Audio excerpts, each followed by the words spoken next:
Last हमने transport of gases पढ़ा था कि हीमोग्लोबिन कैसे ऑक्सीजन और कार्बन डाइऑक्साइड को ट्रांसपोर्ट करने में हेल्प करता है. After that we discussed about the oxygen dissociation curve. Oxygen जो है वो दो फॉर्म में ट्रांसपोर्ट होती है. 3% जो है that is transported in the dissolved form. बहुत माइनर पोर्शन है ये 3%. 97% जो हमारी ऑक्सीजन की इनटेक है वो किससे बाइंड करती है? हीमोग्लोबिन से. तो मेजर पोर्शन हमारा ऑक्सीजन का हीमोग्लोबिन के साथ बाइंड करके ही ट्रांसपोर्ट होता है हमारी बॉडी में. हम इनहेल करते हैं, सांस लेते हैं, जितना ऑक्सीजन हमने अंदर लिया उसका 97% बहुत ज्यादा पोर्शन हीमोग्लोबिन की मदद से पूरी बॉडी में ट्रांसपोर्ट होता है. Right.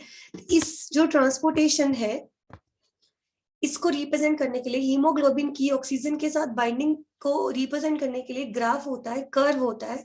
This is known as the oxygen dissociation curve. इस कर्व में हम क्या शो करते हैं? What is the percent saturation of the haemoglobin. इसका मतलब है how much haemoglobin is bind with the oxygen. ये वाला जो एक्सेस है ये हीमोग्लोबिन की ऑक्सीजन के साथ बाइंडिंग को रिप्रेजेंट करता है at different different partial pressure of the oxygen. जैसे जैसे ऑक्सीजन का पार्शियल प्रेशर चेंज होता है वैसे वैसे हीमोग्लोबिन और ऑक्सीजन की बाइंडिंग पे क्या असर होता है. This is shown by the oxygen dissociation curve. ठीक है, I am repeating again. Oxygen के डिफरेंट डिफरेंट पार्शियल प्रेशर पर उसकी हीमोग्लोबिन के साथ बाइंडिंग पे क्या असर होता है. This is represented by oxygen dissociation curve. ये जो कर्व है जनरली ये सिग्मोइडल शेप रहता है. ठीक है, सिग्मोइडल शेप का मतलब क्या है?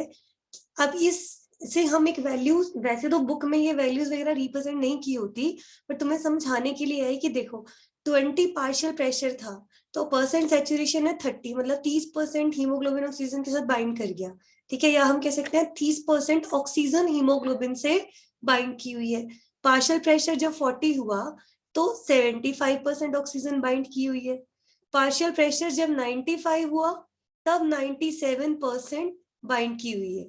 ठीक है, ये चीज ध्यान रखनी है. 95 जो पार्शियल प्रेशर है मतलब बॉडी के जिस भी एरिया में 95 पार्शियल प्रेशर होगा ऑक्सीजन का वहां पे उस टाइम हीमोग्लोबिन मैक्सिमम बाइंड करेगा. ठीक है, अब तुम्हें ये समझ में आना चाहिए कि इस ग्राफ का फायदा क्या है. अलग अलग पार्शियल प्रेशर ऑक्सीजन का देखकर आप बता सकते हो कि कितने प्रेशर पर कितनी ऑक्सीजन हीमोग्लोबिन से बाइंड करती है. सबसे ज्यादा बाइंडिंग कब होती है? जब 95 पार्शियल प्रेशर होगा उस टाइम पे 97% ऑक्सीजन बाइंड करती है. ठीक है, ये हमने एक्सचेंज ऑफ गैसेस में यही समझा था. ये जो डायग्राम था दिस वन, रेड वाला ऑक्सीजनेटेड ब्लड है, यहाँ पे 95 पार्शियल प्रेशर है.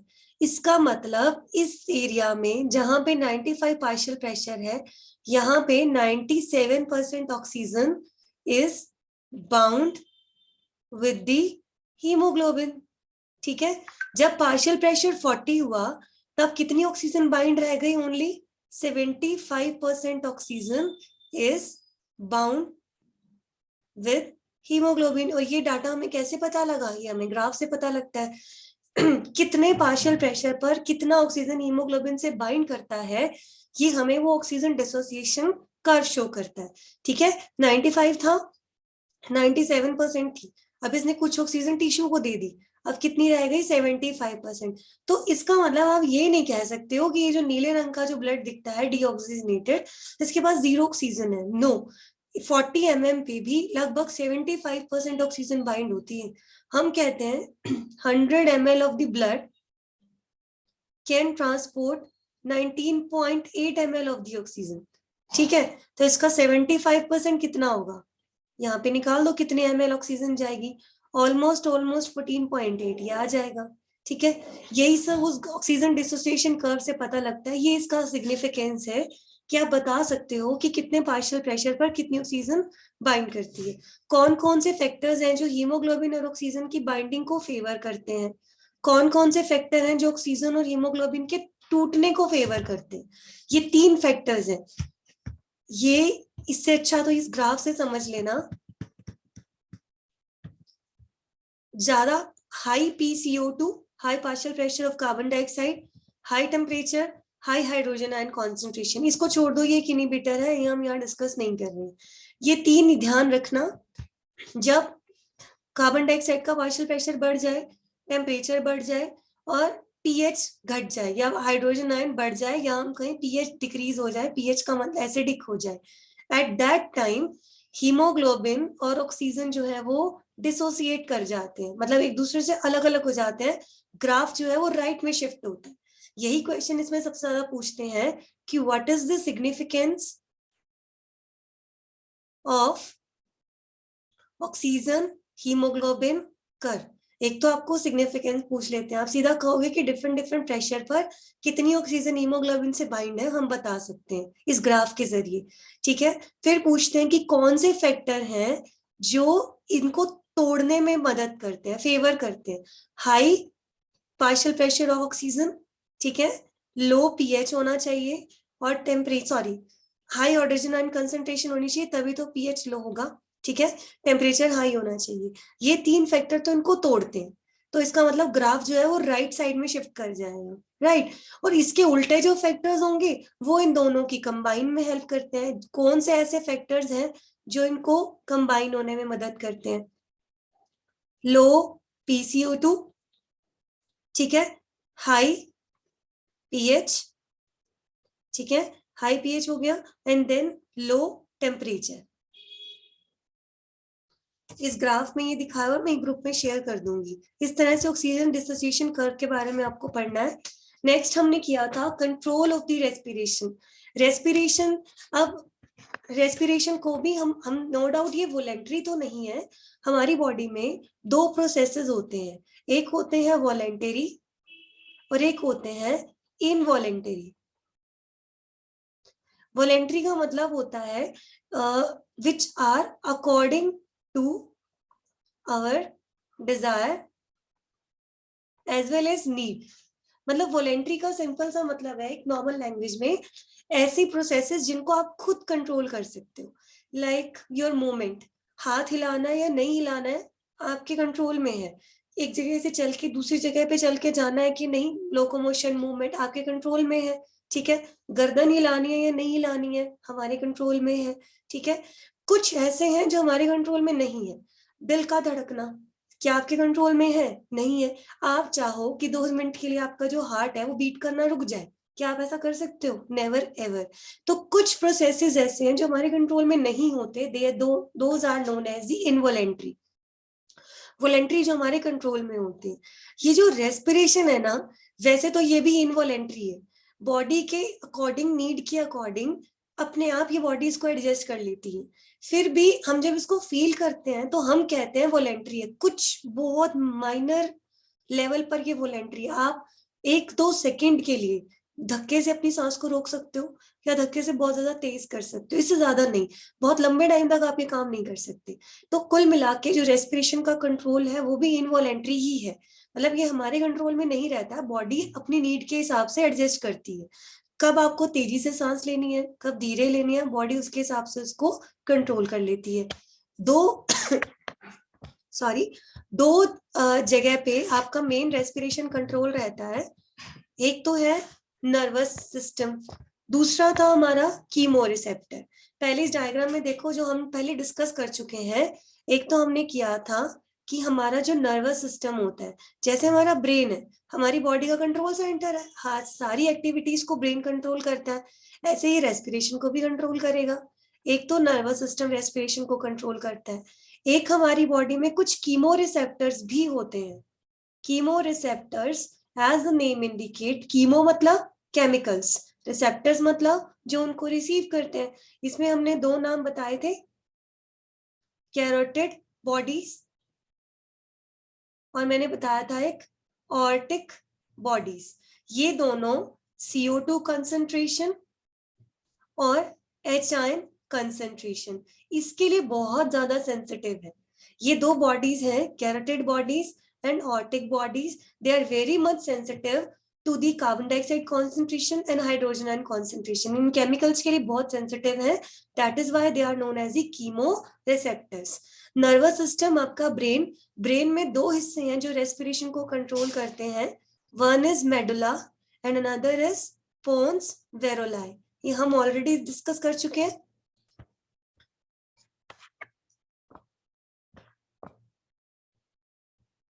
यहाँ मैंने डिफरेंस की फॉर्म में लिखा था, बेटर होगा आप भी इसको अगर ऐसे ही समझो। नर्वस कंट्रोल में मैंने बताया था 3 रेस्पिरेटरी कंट्रोल सेंटर हैं, 2 मेडुला में होते हैं और एक पोन्स वेरोलाई में। 3 सेंटर्स हैं, 2 मेडुला में है और एक पोन्स में है, दोनों ब्रेन के पोर्शन है। 3 सेंटर कौन कौन से थे? इंस्पिरेटरी सेंटर, कल हम उस दिन हमने किया था, इंस्पिरेटरी सेंटर है एक। नेक्स्ट क्या था आपका? एक्सेल एक्सपिरेटरी सेंटर और एक था न्यूमोटैक्सिक सेंटर। 3 सेंटर्स हैं, ब्रेन की 2 लोकेशन में लोकेटेड है, मेडुला में और पोन्स में। ठीक है, नॉर्मल जब हम सांस लेते हैं 2 सेकंड लगते हैं इनहेल करने में, उस इनहेलेशन को कंट्रोल कौन करता है? Inspiratory centre, and this is located in the medulla. Expiratory centre भी आपका मेडुला में है, बट नॉर्मली ये काम नहीं करता। ये तब काम करता है जब आप कोई एक्सरसाइज या कोई ऐसी एक्टिविटी कर रहे हो जब आपको जोर से सांस लेनी है। न्यूमोटैक्सिक सेंटर कब करता है? जब बहुत ज्यादा तेज आपको ब्रीथ करने की नीड हो। जैसे मैंने बताया था एनिमल्स के अंदर ये देखने को मिलता है, समर्स के अंदर डॉग्स जो है वो अपनी टंग को बाहर रखते हैं, जोर जोर से सांस लेते हैं अपनी बॉडी में कूलिंग इफेक्ट जनरेट करने के लिए, उस टाइम ये न्यूमोटैक्सिक सेंटर काम करता है। 3 सेंटर है, I am repeating again, inspiratory centre, expiratory centre and pneumotaxic centre. पहले 2 मेडुला में और ये कहाँ है? पोन्स में।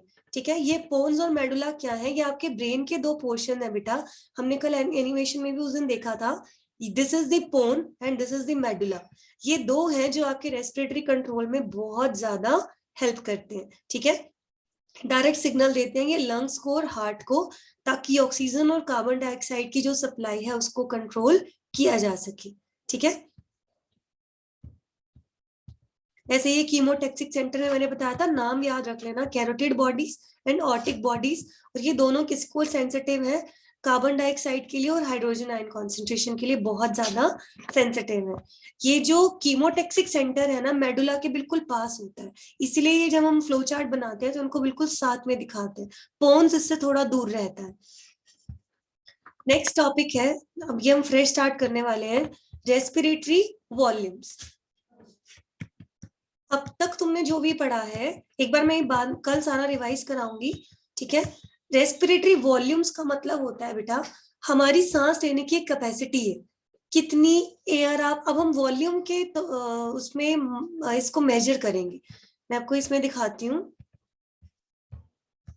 कि जब आप ब्रीद इन ब्रीद आउट करते हो कितना वॉल्यूम एयर का अंदर लिया, कितना वॉल्यूम बाहर निकाला, आपकी कितनी कैपेसिटी है, कितने लीटर, हवा को हम लीटर में तोलते हैं यहाँ पे। ठीक है, तो जब आप रेस्ट, जैसे आप स्टेथोस्कोप होता है, डॉक्टर्स गले में टांगते हैं हार्ट बीट चेक करने के लिए, बीपी चेक करने के लिए अलग इंस्ट्रूमेंट होता है, जैसे अलग अलग इंस्ट्रूमेंट हैं मेडिकल लाइन में, ऐसे ही एक रेस्पायरोमीटर होता है जो आपकी रेस्पिरेशन को मेजर करता है।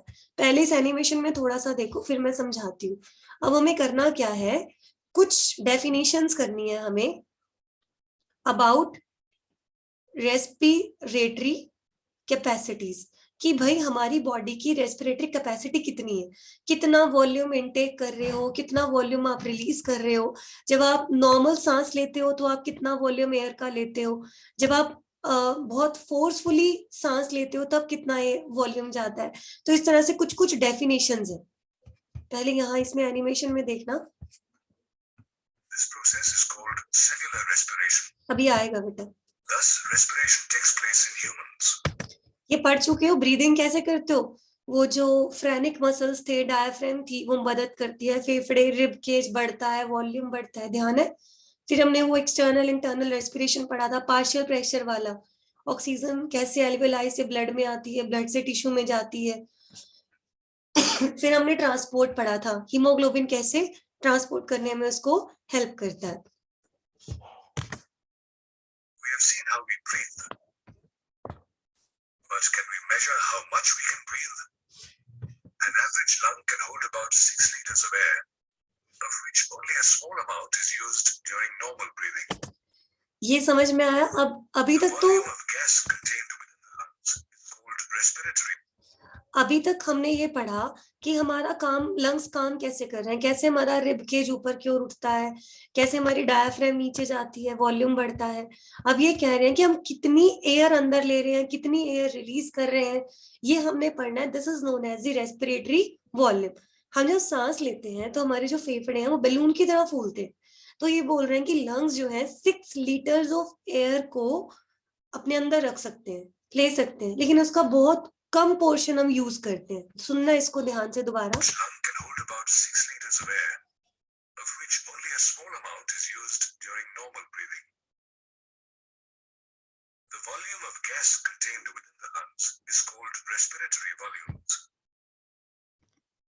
आपके लंग्स में कितना वॉल्यूम है गैसेस का, that is known as the respiratory volume. And different combinations of lung volumes are called respiratory capacities.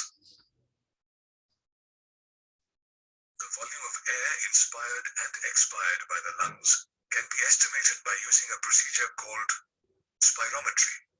ये नोट करना है कि ये कौन सा इंस्ट्रूमेंट है, कौन सा प्रोसीजर है जिससे आप कितनी एयर इनहेल कर रहे हो, कितनी एक्सहेल कर रहे हो, आप मेजर कर सकते हो। This is known as the spirometry. Let's discuss the ये बहुत सारे वॉल्यूम्स हैं, tidal volume, inspiratory reserve volume, expiratory reserve volume, residual volume, vital capacity. ये तुम्हें डेफिनेशंस लर्न करनी है। हर एग्जाम में ये एक आधा क्वेश्चन इसमें से आएगा ही आएगा। For the very first time थोड़ा सा तुम्हें टफ लगेगा इसको लर्न करना, फिर इसको थोड़ा थोड़ा समझने लगोगे, इजी हो जाएगा। सिर्फ ये डेफिनेशंस आप लर्न करनी है और इनकी वैल्यू पता होनी चाहिए, कितना लीटर्स है ये। यहाँ देखते हैं, फिर मैं नोट्स में से कराती हूँ। respiratory volumes and respiratory capacities. Volume of air inspired or expired during each normal breath is called tidal volume. A healthy man can inspire or expire approximately 6,000 to 8,000 milliliters of air per minute. ये सबसे पहला, सबसे important और सबसे easy definition है। Tidal volume क्या कहता है कि एक नॉर्मल इंसान जब वो कुछ भारी भरकम काम नहीं कर रहा है, बहुत ज्यादा अपनी बॉडी को स्ट्रेस नहीं दे रहा है, एट दैट टाइम वो कितनी एयर इनहेल एक्सहेल कर रहा है। This is the most basic type of the volume in case of the respiration. When we breathe normally, normal breathe कर रहे हो, then the volume is 500 ml। 500 ml जो है वो हम एक इंस्पायर एक्सपायर के अंदर हम एयर का वॉल्यूम जो है वो ब्रीद इन ब्रीद आउट करते हैं, और हम 1 मिनट में 12 से 16 बार कर सकते हैं ब्रीदिंग। तो कितना हो गया ये, 6,000 to 8,000 लीटर्स, ठीक है, पर मिनट ऑफ द एयर।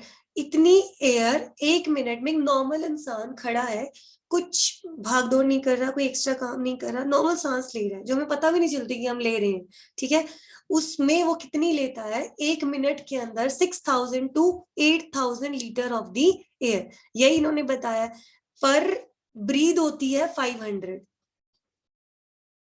लेकिन हम 1 मिनट में कितनी ब्रीथ करते हैं, 12 से 16 बार। तो इसीलिए 500 को हमने इससे मल्टीप्लाई कर दिया, ठीक है। एक बार आपने सांस ली और सांस छोड़ी, आपको पता भी नहीं चलता है, 5 सेकंड लगते हैं हमें, 2 सेकंड सांस लेने में और 3 सेकंड सांस को छोड़ने में। 1 मिनट में आपको काउंट करना है तो हम 12 से 16 बार ऐसा काम करते हैं, ठीक है। तो हम इसको मल्टीप्लाई कर देंगे, इतना उलझना नहीं है, सिंपल वैल्यू याद रख लेना, 6,000 to 8,000, ठीक है। नेक्स्ट डेफिनेशन आती है इंस्पिरेटरी रिजर्व वॉल्यूम। इंस्पिरेटरी क्या होता है बेटा, अंदर की ओर लेना, अंदर खींचना लंग्स में, रिजर्व बचा के रखना, वॉल्यूम तो पता ही है, वॉल्यूम एक यूनिट है। आफ्टर द नॉर्मल इंस्पिरेशन, आपने नॉर्मल सांस अंदर ली, the volume of the gases which can take inside our body is called as inspiratory reserve volume। अब इसको ध्यान, टाइडल वॉल्यूम सबको समझ में आ गया होगा, जब एक नॉर्मल सांस चल रही है हमारी तो हम कितनी एयर ब्रीद इन और ब्रीद आउट कर सकते हैं टोटल, ठीक है। अब आ गया थोड़ा सा typical, inspiratory reserve volume, expiratory reserve volume, ये दोनों एक जैसे रहेंगे, बस इंस्पिरेटरी की जगह क्या लिखना है, एक्सपिरेटरी। आपने नॉर्मल सांस अंदर ली, इसको समझना बेटा, अदरवाइज थोड़ी सी मुश्किल लगने लग जाएंगी। Inspiratory reserve volume, expiratory reserve volume, IRV ERV, ठीक है।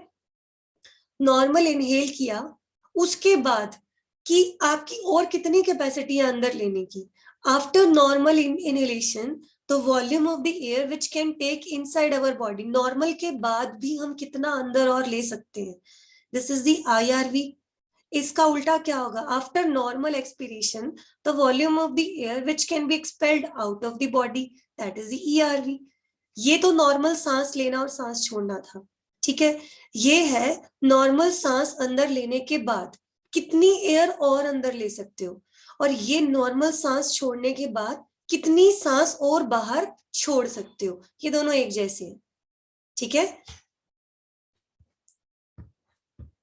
नेक्स्ट है रेजिड्यूल वॉल्यूम. रेजिड्यूल होता है बेटा बचा कुचा, ठीक है. इनके पहले मतलब पता होंगे तो इजी हो जाएगा. After even after a forceful expiration, आपने बहुत जोर से सांस बाहर छोड़ी है, some volume of the gas remain in our body, this is known as the residual volume. आप कितनी भी कोशिश करो, आप अपने फेफड़ों को खाली नहीं कर सकते. जीरो लेवल पे आप अपने लंग्स को नहीं ला सकते, वो पिचक जाएंगे, बिल्कुल खत्म हो जाएंगे, स्क्वीज कर जाएंगे, ठीक है. अब रेजिडुअल वॉल्यूम क्या कहता है, आफ्टर द फोर्सफुल एक्सपायरेशन, बहुत जोर से सांस बाहर फेंकी, उसके बाद भी जो फेफड़ों में बची कुची एयर रह जाती है, that is known as the residual volume, ठीक है. इंस्पायरेटरी कैपेसिटी, इंस्पायरेटरी मतलब अंदर खींचना, कैपेसिटी कितनी ताकत है, how much we can inspire after a normal expiration. Simple, normal सांस छोड़ दिया, नॉर्मल खड़े हैं, सांस ले लिया, सांस छोड़ भी दिया, ठीक है. अब आप कितना इंस्पायर कर सकते हो अंदर की ओर, और इसको कैसे करोगे, tidal volume plus inspiratory reserve volume. दो आपके पीछे, ये आप याद रख लेना, IC is equal to TV plus IRV. इनकी वैल्यू आपको याद होगी तो आप इसकी वैल्यू को याद कर सकते हो. जब ये ऐसे लिखा होता है ना 25 to 300, तो आप इसके बीच की कोई भी वैल्यू ले सकते हो, ये भी ले सकते हो, ये भी ले सकते हो, बीच की कोई भी वैल्यू ले सकते हो, गलत नहीं होगा, ठीक है. फिर है expiratory capacity, the amount of the gas which can be expired after the normal inspiration, ठीक है. इंस्पिरेटरी कैपेसिटी क्या था कि how much we can inspire after a normal expiration, normal सांस छोड़ा, उसके बाद आप कितना ज्यादा से ज्यादा ले सकते हो. और इसमें क्या है, the amount of the gas which can B, normal सांस ली, उसके बाद आप कितना उसमें से बाहर निकाल सकते हो. ये क्या हो जाएगा, tidal volume plus ERV. Sorry, ये क्या था, टाइडल वॉल्यूम प्लस IRV. एक बार खुद से रीड करना इसको, दो डेफिनेशंस एक जैसी हैं. एक आता है FRC, functional residual capacity, volume of the gas remained in the lungs after the normal expiration. Normal आपने सांस लिया, आपके लंग्स में कितनी एयर है, ERV, ठीक है. Expiratory reserve volume plus residual volume, ये दोनों मिलाकर. वाइटल कैपेसिटी, ये बहुत इंपॉर्टेंट है और ये इजी भी है. The amount of the air which can be breathe after the forceful expiration, बहुत जोर से सांस छोड़ी और उसके बाद कितना अमाउंट ऑफ एयर आपने ब्रीथ किया, this is the vital capacity. ये तीन का जोड़ होता है, expiratory reserve volume, inspiratory reserve volume plus tidal volume. TLC, total lung capacity, total amount of the air present in the lungs. जो ज्यादातर क्वेश्चंस आते हैं वो या तो टोटल लंग कैपेसिटी पे पूछते हैं, या टाइडल वॉल्यूम पूछते हैं, या वाइटल कैपेसिटी. ये सबसे ज्यादा इंपॉर्टेंट है, tidal volume, vital capacity and total lung capacity. दिक्कत तुम्हें 2-3 डेफिनेशंस में आएगी, बाकी क्लियर है. Total lung capacity, total amount of the air present in the lungs, वो आपके टोटल लंग्स की कैपेसिटी है. 6 लीटर होता है ये लगभग, जो अभी मैंने बताया था आपको. एक सेकेंड,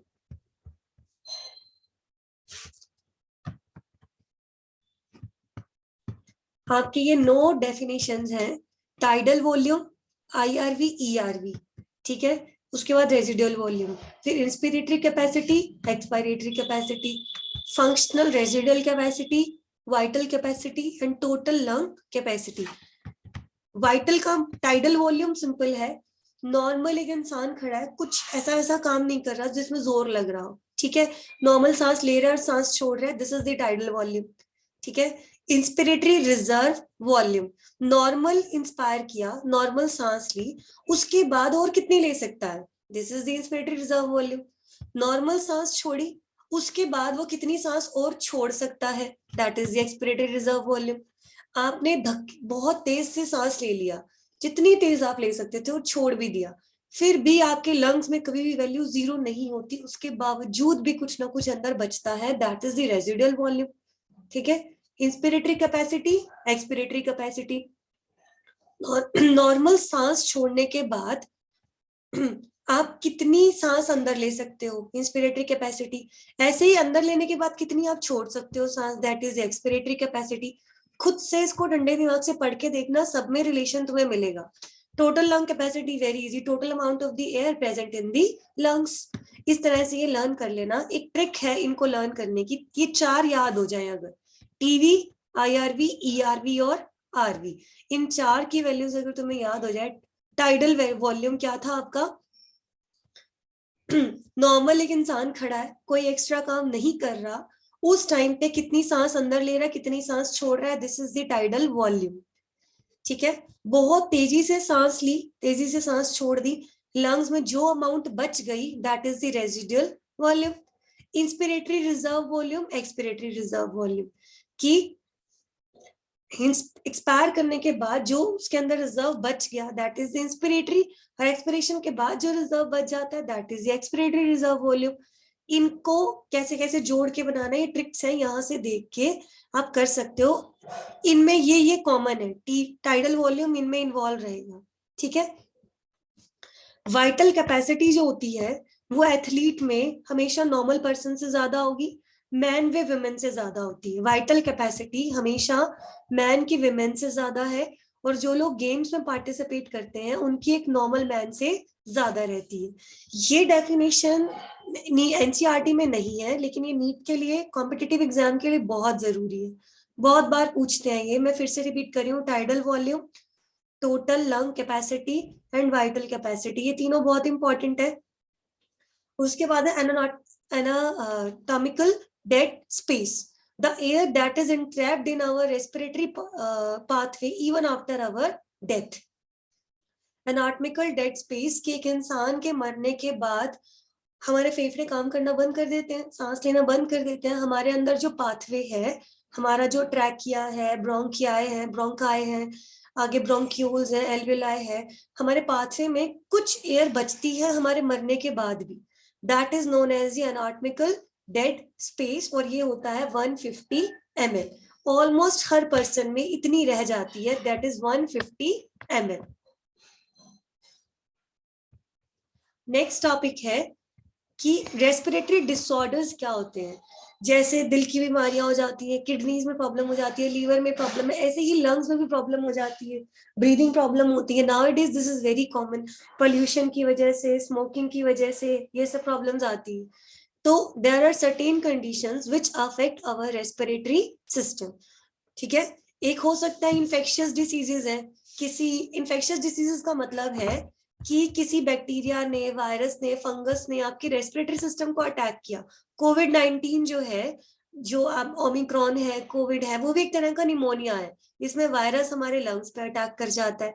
डिफ्थीरिया है, बच्चों में होती है, डीपीटी का वैक्सीन में लगता है, इसमें भी आपके माउथ में, बच्चे के माउथ में प्रॉब्लम होती है। पर्ट्यूसिस, काली खांसी जिसको बोलते हैं, टीबी, ये इन्फेक्शियस डिजीजेज है। मतलब ये हमें तब होती है जब कोई बैक्टीरिया, वायरस, फंगस हमारे लंग्स पे अटैक करता है। कई बार कैंसर हो जाते हैं, लंग कैंसर, जैसे सिगरेट स्मोक करते हैं ज्यादा, ड्रग्स ले रहे हैं, टबैको स्मोकिंग सबसे ज्यादा इसका रीजन है।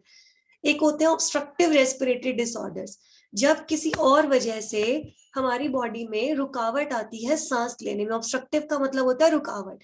एलर्जीज होती हैं, लोगों को सांस आनी बंद हो जाती है, अलग अलग चीजों से एलर्जी होती है।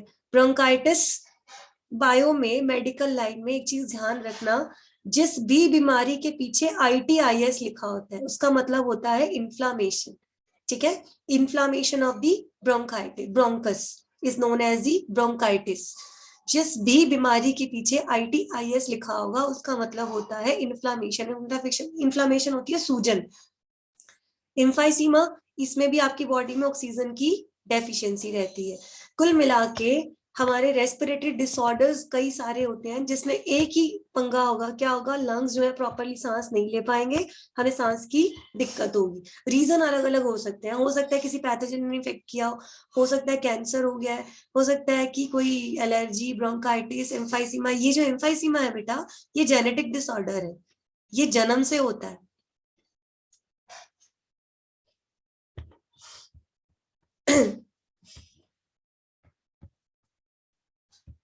अब तुम्हें मेन मेन वही करने हैं, यहाँ पे ज्यादा नहीं करेंगे हम, जो आपके एनसीईआरटी में मेंशन है आप उन्हीं को करना।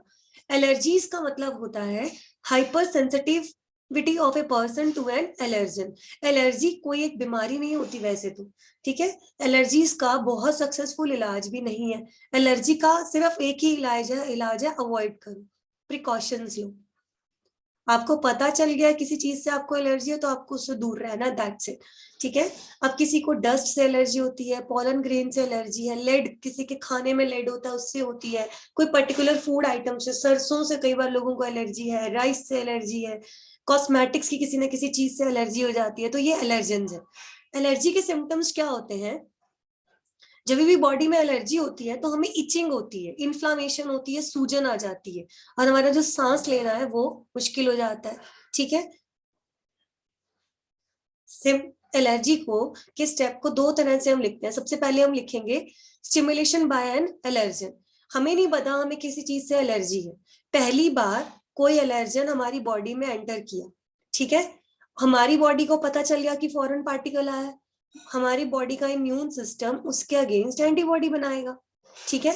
इम्यून सिस्टम में एक सेल होती है जिनको हम कहते हैं मास्ट सेल। ये एंटीबॉडी जाके उस मास्ट सेल से बाइंड करके रख लेगी। पहली बार जब आपके एलर्जन कोई बॉडी में आता है तो कोई भयंकर रिस्पॉन्स नहीं आता, एंटीबॉडी बनाती है आपकी बॉडी और मास्ट सेल पे बाइंड करके रह जाती है। मास्ट सेल आपके इम्यून सिस्टम की सेल्स है। दोबारा वही एलर्जन आपकी बॉडी में आया जो पहले आ चुका था और आपकी बॉडी उससे एलर्जिक है। अब क्या होगा, इतना काम तो बॉडी में हुआ ही पड़ा है, वो एलर्जन, पहले वो एंटीबॉडी जो बनी हुई है वो मास्ट सेल से बाइंड की हुई है, अब वो एलर्जन सेकेंड टाइम आया, वो सीधा इसी एंटीबॉडी पे बाइंड करेगा। अब क्या होगा, मास्ट सेल फट जाएगी, जैसे ही वो फटेगी हिस्टामिन रिलीज करेगी, और अब आपको खारिश भी होगी, इचिंग भी होगी और सांस लेने में दिक्कत भी होगी। इस तरह से हमें एलर्जी के सिम्टम्स आते हैं। क्या होता है, पहली बार आपकी बॉडी में कोई एलर्जन आया तब आपको कुछ भी नहीं होगा, आपकी बॉडी उससे लड़ने की कोशिश करेगी और इस तरह से एंटीबॉडीज बनाएगी। ये एंटीबॉडी जाके मास्ट सेल होती है इम्यून सिस्टम में, इस पे जाके ये एंटीबॉडी बाइंड कर जाएगी। एंटीबॉडी वाई शेप की होती है। ये पहली बार हुआ। सेकेंड टाइम वही एलर्जन दोबारा आया, अब ये प्रोसेस तो हुआ है ऑलरेडी, ठीक है, this is the mast cell. अब ये एलर्जन सेकेंड टाइम इस पे सीधा आके बाइंड किया, अब की बार जो मास्ट सेल है वो सारी रप्चर हो जाएगी, फट जाएगी। जैसे ही वो फटेगी वो क्या रिलीज करेगी, हिस्टामिन्स। हिस्टामिन्स होते हैं जिसकी वजह से आपकी बॉडी में रेडनेस आती है, स्वेलिंग आती है, इचिंग आती है। आपने सुना है एलर्जी हो रही है तो तुरंत उसको एविल दे दो या उसको सिट्रिजन दे दो। ध्यान, आपने मैक्सिमम यही चीजें सुनी होंगी, जिसको एलर्जी हो रही है चलो जी फटाफट उसको या तो एविल खिला दो या सिट्रिजन खिला दो, उससे ये रेडनेस, स्वेलिंग, खारिश की रुक जाएगा। क्यों? क्योंकि इन दवाइयों में क्या है बेटा, एंटी हिस्टामिन्स। आप कभी भी एलर्जी की दवाई नहीं दे रहे होते हो, एलर्जी को आप नहीं रोक सकते हो, एलर्जी से आपकी बॉडी खुद ही फाइट करती है, या आपको उस एलर्जन से अब दूर रहना होगा। आप सिर्फ ये दवाइयां दे के इसको बनने से रोकते हो, क्योंकि ये बनता है तो ये सारे सिम्टम आते हैं, बॉडी लाल होती है, सांस लेने में दिक्कत होती है, स्वेलिंग, इचिंग। आपको फिलहाल टेम्परेरीली इसको रोकना है ताकि वो सिम्टम जो है वो रुक जाए। एविल, सिट्रिजिन इसीलिए देते हैं because they are the antihistamines. कभी कभी एलर्जीज बहुत सीवियर हो जाती हैं, जानलेवा हो जाती है, उस टाइम पे एविल, सिट्रिजिन काम नहीं करता, एपिनेफ्रिन वगैरह के इंजेक्शन देने पड़ते हैं, स्टेरॉइड्स देने पड़ते हैं। एक कंडीशन आती है अस्थमा। अस्थमा में क्या होता है कि the tubes which carry air to the lungs they get contract, ठीक है, and breathing become difficult. Asthma के पेशेंट्स को सांस लेने में दिक्कत आती है। उसमें होता क्या है, ये नॉर्मल ट्यूब है, ट्यूब्स पिचक जाती हैं, हमारे फेफड़ों में जो भी हवा लेके जाने वाली ट्यूब्स हैं उनका वॉल्यूम, उनका डायमीटर कम हो जाता है, पिचक जाती है किसी ना किसी रीजन से, this is known as the asthma. Asthma के पेशेंट्स को फिर सांस लेने में बहुत ज्यादा दिक्कत आती है। ब्रोंकाइटिस अस्थमा के जैसा ही है, इसमें भी ब्रीदिंग हमारी डिफिकल्ट हो जाती है, ब्रोंकाई हमारे नैरो हो जाती है, ट्यूब्स नैरो हो जाती है, ठीक है। एक डिफरेंस है सिर्फ, अस्थमा में स्पुटम ज्यादा होता है, स्पुटम होता है सलाइवा, थूक, लेकिन ब्रोंकाइटिस में स्पुटम कम होता है। तो इन दोनों को डिफरेंशिएट करने का सिर्फ एक ही तरीका है, स्पुटम से पता कर सकते हो आप, अदरवाइज नहीं। एम्फाइसीमा में क्या होता है, ऑक्सीजन की डेफिशिएंसी हो जाती है, सिंपल इतना ही लिख लेना इसमें, deficiency of oxygen in the body. और ये जेनेटिक डिसऑर्डर है बेटा, ये या जन्म से होता है मोस्टली, बाद में होना तो इसके चांसेस कम है, होगा तो ये किसी न किसी में बाय बर्थ प्रेजेंट होगा, ठीक है। उसके बाद